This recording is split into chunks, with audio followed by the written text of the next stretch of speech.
Assalamualaikum warahmatullahi wabarakatuh. Perkenalkan, nama saya Zahwa Salsabila dengan NPM 2023-1450-1045 dari Fakultas Ilmu Pendidikan dan Pengetahuan Sosial dengan Prodi Pendidikan Ekonomi dari kelas R3I dengan dosen pengampu Dr. Muhammad Ramadona. Di sini saya ingin menjelaskan terkait tokoh-tokoh dari mazhab historismus. Mazhab historismus terdiri dari beberapa tokoh, yaitu Friedrich List, Bruno Hildebrand, Karl Bucer, dan Gustav von Skommelden. Tokoh pertama dari mazhab historismus adalah Friedrich List pada tahun 1789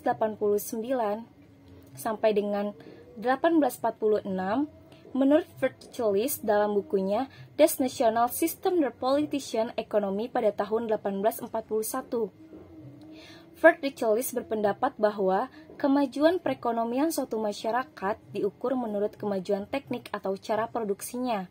Menurut Friedrich List, perkembangan ekonomi dibagi melalui beberapa fase, yaitu fase yang pertama, masa berburu atau mengembara. Pada masa ini, peradaban masih sangat sederhana. Manusia memenuhi kebutuhan hidupnya tergantung pada alam. Mereka hidup secara berkelompok dan berpindah-pindah dari suatu daerah ke daerah lainnya yang dapat memberikan kehidupan bagi mereka. Kemudian, masa beternak dan bertani. Pada masa ini, mereka melalui hidup menetap, bercocok tanam, dan beternak. Mereka mulai menanam jenis tumbuhan yang mereka dapatkan dari tempat lain dan mulai mencoba memelihara hasil buruannya yang masih hidup, sehingga tidak sepenuhnya tergantung pada alam. Lalu, masa bertani dan kerajinan. Pada masa ini, peradaban mulai meningkat, sehingga kebutuhan mereka bertambah. Meningkatnya kebutuhan ini mendorong mereka untuk berusaha memperluas lahan pertanian dan berusaha membuat kerajinan-kerajinan tangan untuk mengisi waktu senggangnya setelah bertani. Lalu, kehidupan masyarakat berkembang dengan adanya pertanian, industri, dan juga perdagangan. Dan yang terakhir, masa kerajinan, industri, dan perdagangan. Pada masa ini, masyarakat telah berubah. Kerajinan yang semula hanya sebagai sampingan, lambat laun menjadi sebuah kawasan industri kerajinan dan sudah mulai ditukarkan dengan hasil pertanian di suatu tempat tentu atau pasar. Pada masa inilah akhirnya timbul perdagangan yang dilakukan oleh para pedagang. Kemudian, tokoh yang kedua dari mazhab historismus adalah Bruno Hildebrand. Pada tahun 1812 sampai dengan 1878, Hildebrand merupakan tokoh yang berpengaruh terhadap perkembangan mazhab historismus dalam ilmu ekonomi. Berbagai karya ilmiah yang telah ia lahirkan lebih menekankan akan pentingnya kita mempelajari sejarah, yang berarti bahwa berbagai penelitian tentang ekonomi hendaknya memperhatikan dan didukung oleh data statistik empiris dalam penelitian sejarah ekonomi. Menurut Hildebrand, tingkatan kelompok masyarakat dalam melakukan transaksi ekonomi dapat dibedakan menjadi tukar-menukar secara natural atau barter. Perekonomian barter ditukarkan dengan barang adalah bentuk perekonomian pertukaran yang paling awal. Lalu, tukar-menukar dengan perantaraan uang.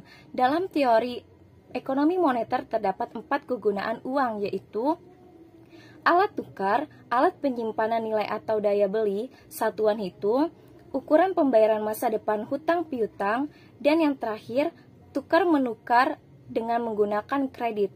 Dalam setiap transaksi selalu dijumpai 3 fenomena, antara lain negosiasi, penyerahan barang dan jasa yang ditransaksikan, pembayaran dalam perekonomian uang lazim dengan menggunakan satuan mata uang tersebut. Lalu, tokoh dari mazhab historismus yang ketiga ialah Gustav von Skommelden. Pada tahun 1839 sampai dengan 1917, Gustav von Skommelden merupakan salah satu tokoh yang pemikirannya sangat bertentangan dengan aliran klasik. Pemikirannya selalu menempatkan peranan pemerintah yang bersifat fleksibel untuk memperbaiki keadaan perekonomian di suatu wilayah. Skommelden sangat beryakin bahwa pasar tidak akan berjalan dengan adil dan merata jika hanya mengandalkan mekanisme pasar, demand and supply. Pemikiran Smoller lebih mengedepankan sektor politik dan sosial, yaitu dengan meningkatkan kesejahteraan kaum buruh berupa didirikan dan dibinanya organisasi-organisasi serikat pekerja. Keberhasilan dari pemikiran Smoller ini adalah terciptanya undang-undang sebagai bahan pertimbangan pemerintah untuk melindungi kaum buruh dari penindasan kalangan pengusaha dan diberikannya jaminan sosial kepada kalangan buruh sesuai dengan undang-undang yang berlaku. Pemikiran Scholar sangat maju pada zamannya, karena pada saat itu negara-negara di Eropa belum memiliki undang-undang perlindungan kaum buruh. Dan yang terakhir dari mazhab historismus adalah Karl Butcher pada tahun 1847 sampai dengan 1930. Karl Butcher telah menghasilkan suatu analisis dengan mengacu kepada evolusi perekonomian di Jerman. Dia mencoba mensistesakan pendapat List dan Hildebrand dengan mengatakan bahwa perekonomian tumbuh melalui 3 tahap, yaitu produksi untuk memenuhi kebutuhan sendiri atau rumah tangga. Pada tahap ini, suatu rumah tangga memproduksi sendiri produk-produk yang mereka butuhkan, yang dengan demikian tidak terdapat perdagangan seperti yang banyak dikenal pada saat sekarang.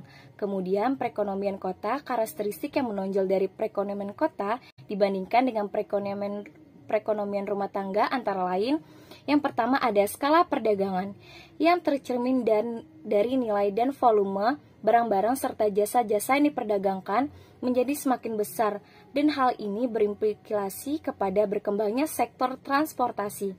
Yang kedua, ragam barang-barang dan jasa yang diperdagangkan semakin banyak. Lalu yang ketiga, jarak angkut dari barang-barang yang diperdagangkan semakin jauh, yang mencerminkan adanya kemajuan dalam bidang transportasi.